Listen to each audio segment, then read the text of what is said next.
Okay student, now let me go through this poem, The Flower, Unit 2, first poem, The Flower, written by Alfred Tennyson. First, let me write the poem and I am going to discuss about this poem. Once in a golden hour,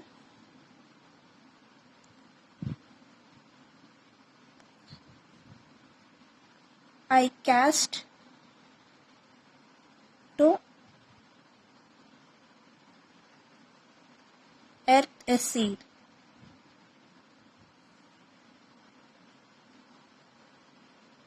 Up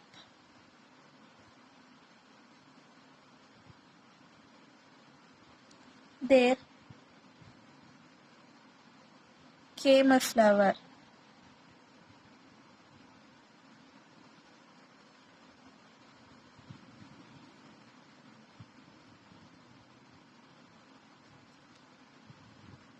The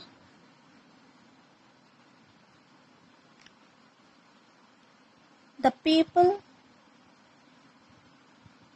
said, a weed.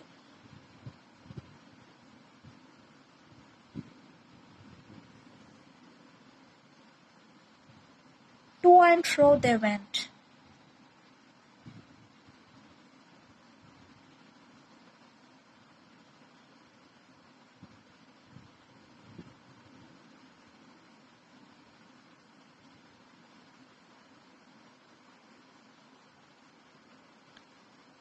Through my garden bower.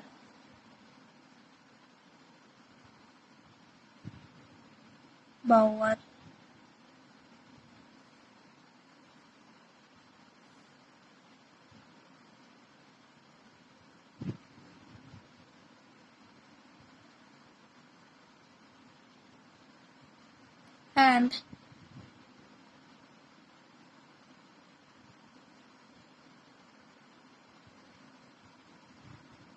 muttering discontent.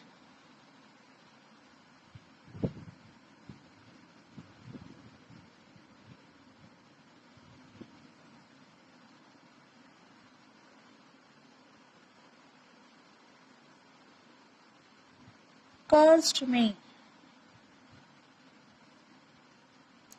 and my flower.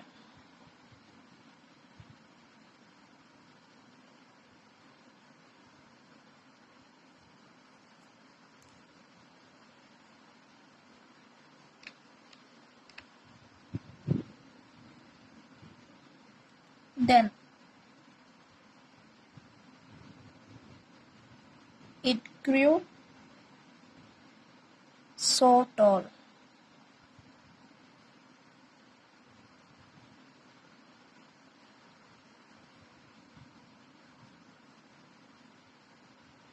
It wore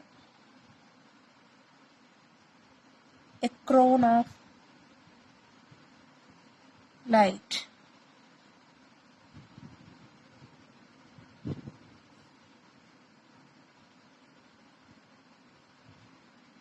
But thieves from over the wall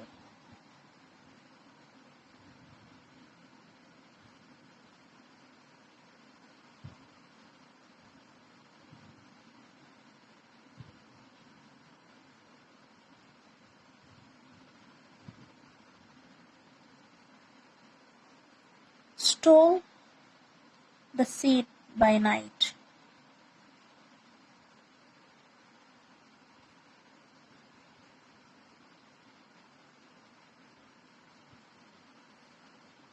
Sowed it far and wide.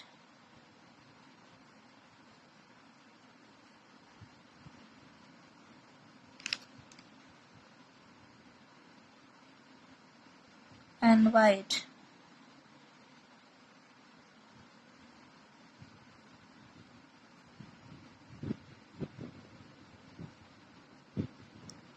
By every town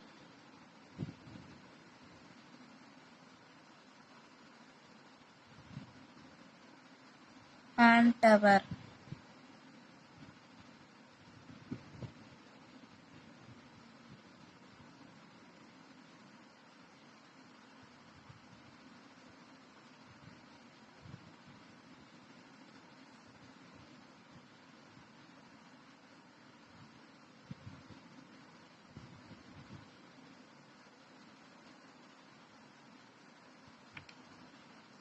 Till all the people cried.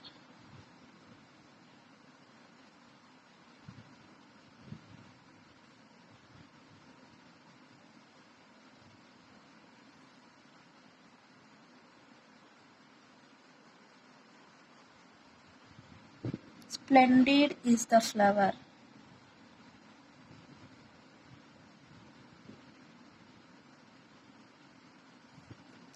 Read my little fable.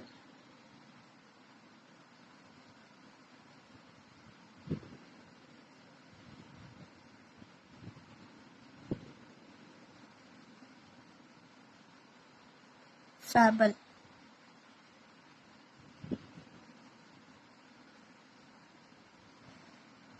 He that runs may read.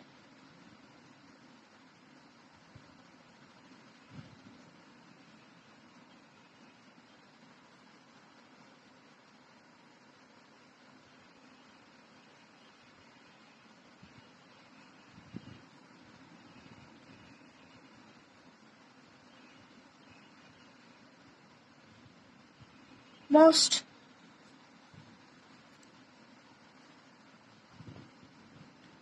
can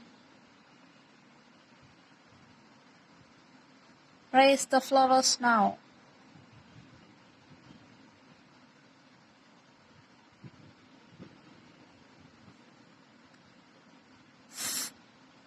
For all have got the seed.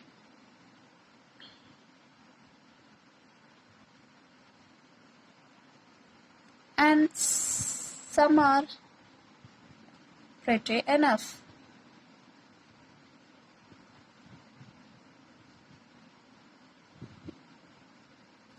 And some are poor indeed.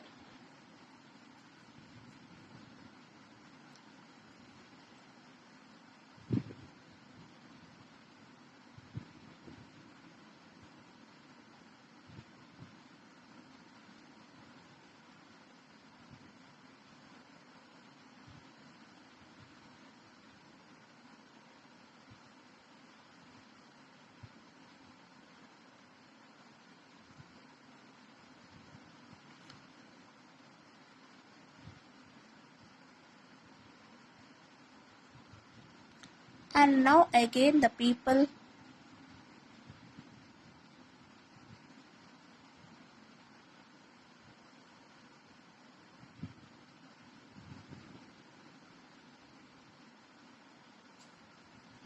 call it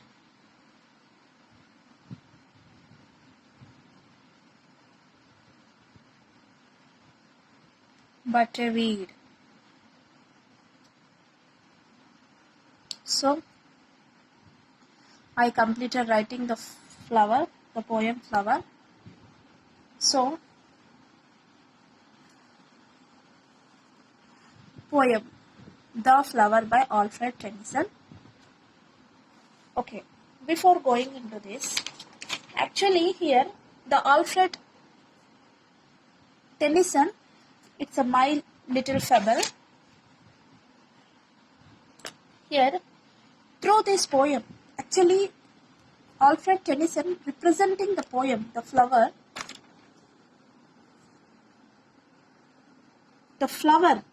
as representing different things. What are they? The Industrial Revolution and its products, Christianity and Tennyson's own poetry and its imitators. So actually here the poem The Flower, which explains the view of people, here actually Alfred Tennyson had taken the rural area people because he identified himself more with rural England and its natural beauty. So here in this poem, The Flower, he was saying about the people mentality in the village, the villagers' mentality towards a new thing, towards a new thing. Actually, the people, they reject the unfamiliar things as worthless and harmful. But they are also curious and envious about the new thing. So, actually, the poem The Flower, which represents the Industrial Revolution, mainly it represents the Industrial Revolution. So, here, through this flower poem, he wanted to convey us that mostly villagers,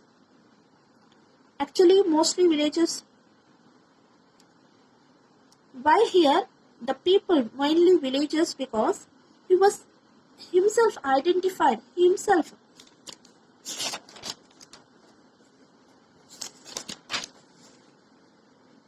identified himself more with rural England and its natural beauty. So because of that, he was saying the mentality of the people, villagers. So all of the sudden, some changes, something happens. So they are not going to accept that new change. It takes time for them to accept that new thing. So they reject that unfamiliar as worthless and harmful. Of course, though they reject that thing, that they are very curious and envious. What is the meaning of envious? That is jealous about that new thing.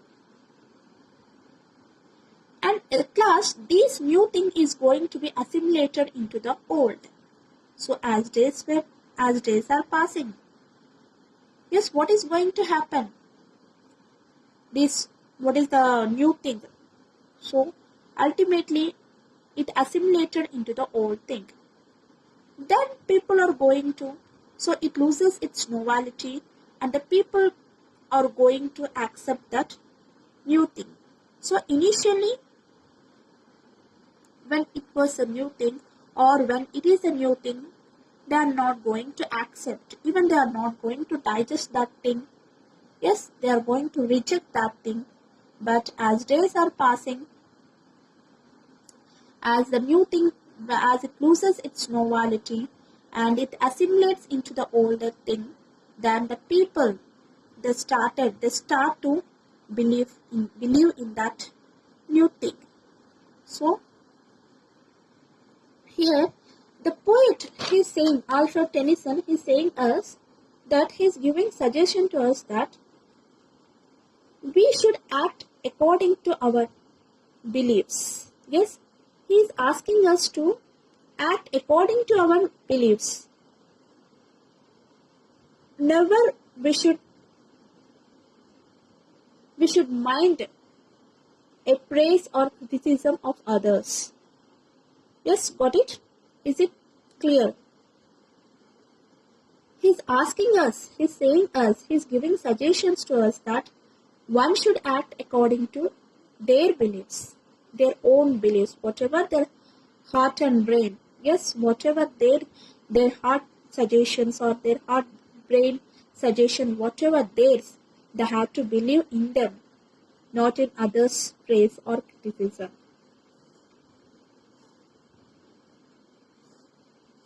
The new idea that the poem is referring to remains deliberately unspecified and is left to the imagination of the reader. Okay? Next, different readers have interpreted. Yes, how they interpreted. Let me read it out. The flower, as representing different things, the Industrial Revolution and its products, Christianity and Tennyson's own poetry and its imitators. However, Tennyson suggested that the poem be read as a universe apologue and parable. Okay? Actually, what is this apologue? It's a universal apologue. What is the meaning of that? It's a fable story. What is the meaning of fable? It's a moral story with some animated pictures. Okay? So, here actually the poem The Flower. So, he says that it's my little fable. What is fable? It's a moral story. So, right now in our topic, The Flower, it's a My Little Fable by Alfred Tennyson. So, here, coming to the author, let me go through authors. Introduction of author. About author. Alfred Tennyson was one of the most renowned poets and the embodiment of the Victorian era. He was one of the most renowned poets in those Victorian era. Yes. Next, he succeeded William Wordsworth. Yes, he succeeded William Wordsworth as the Poet Laureate of England and held that position from 1850 until his death in 1892. So, he got the name. He achieved the name. So, he succeeded. Yes, he succeeded William Wordsworth. So, he got the same fame and the name like William Wordsworth. Okay, he succeeded William Wordsworth. Yes, Alfred Tennyson is a great poet like William Wordsworth. Okay, next. Alright, next going to next point. Although all the official poetic spokesperson, he often felt obliged to celebrate the rise of an industrial and mercantile England during the 19th century. So during 19th century, there was an industrial revolution. So here he was talking about the industrial revolution, the change happened in the society because of industrial revolution in England in 19th century. Alright? He identified himself more with rural England and its natural beauty. So in the starting,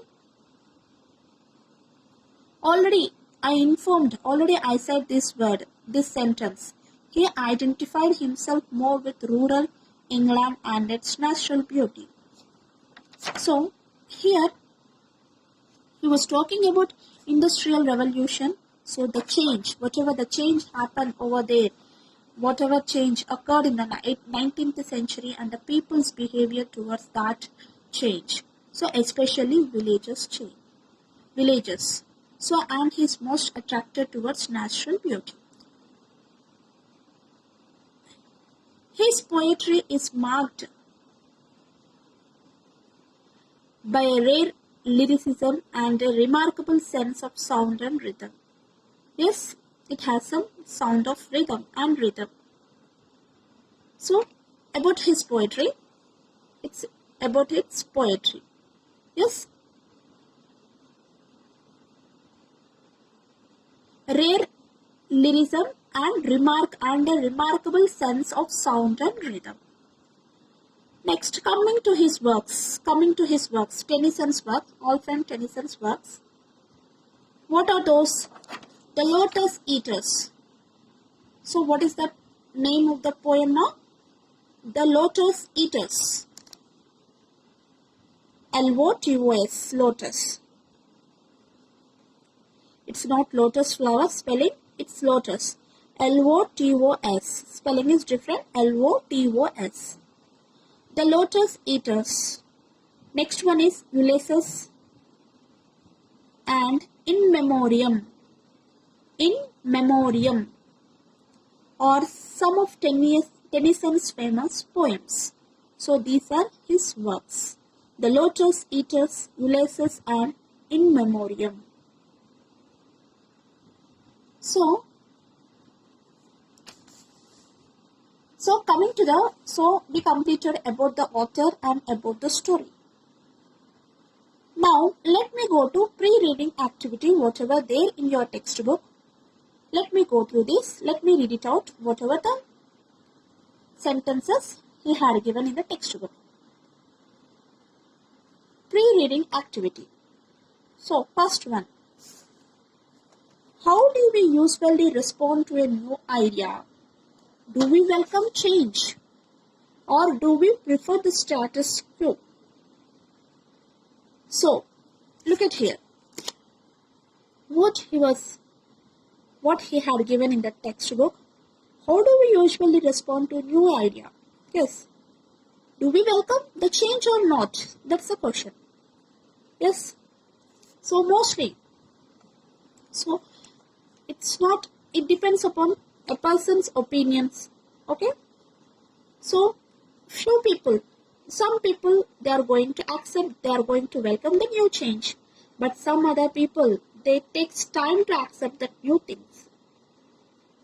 And some others gets influenced with others. So, they listen other words. They are going to listen other words and they are going to take decision.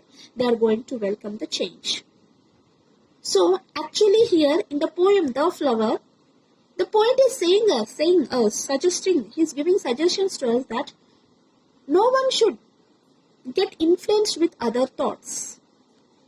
Yes, whatever the decision we are taking, so it should be ours. It should be our own. We should be very possessive towards that decision. Very possessive towards that. So, what's the question? Do we welcome change? Next question. Let me read it out. Next point in pre-reading activity. In general, are we more comfortable with the familiar or the unfamiliar things? What is that, ma? Are we more comfortable with the familiar or the unfamiliar things? So, mostly, generally, children, they are not going to accept the new things. That is, they are not going to accept the unfamiliar things. Yes, mostly villagers, and it's not like villagers, mostly uneducated people, some people, old people, some few people and children, they are not going to accept the unfamiliar words. Mostly they are very comfort with the familiar things. So as they are children, they won't accept the new change. All of a sudden they are not going to accept the change. So they are going to cry for that. Next. So, according to you, are you comfortable with the familiar things or unfamiliar things? Yes, it's up to you. It depends upon our mentality. This the way we just think, the way we believe in that. Next. Can you name a few things that were exclusive a few years ago but have become common now? Can you name a few things that were exclusive a few years ago? Yes, Industrial Revolution. It was few years ago. Yes, we had come across through this word. So now technology developed throughout the world. So initially, few people, they rejected this change, this type of technology. But nowadays, without technology, it's impossible to survive. Yes, because during these pandemic situations, now everyone are using this cell phones and everything because of online everything, whatever the classes, online classes. So even everybody nowadays they are changing towards this. They are accepting this new technology and this new change. So one day or other day, compulsory, everyone has to accept the new change. But it takes time for someone, but at last they are going to accept. Now, okay, let me continue tomorrow.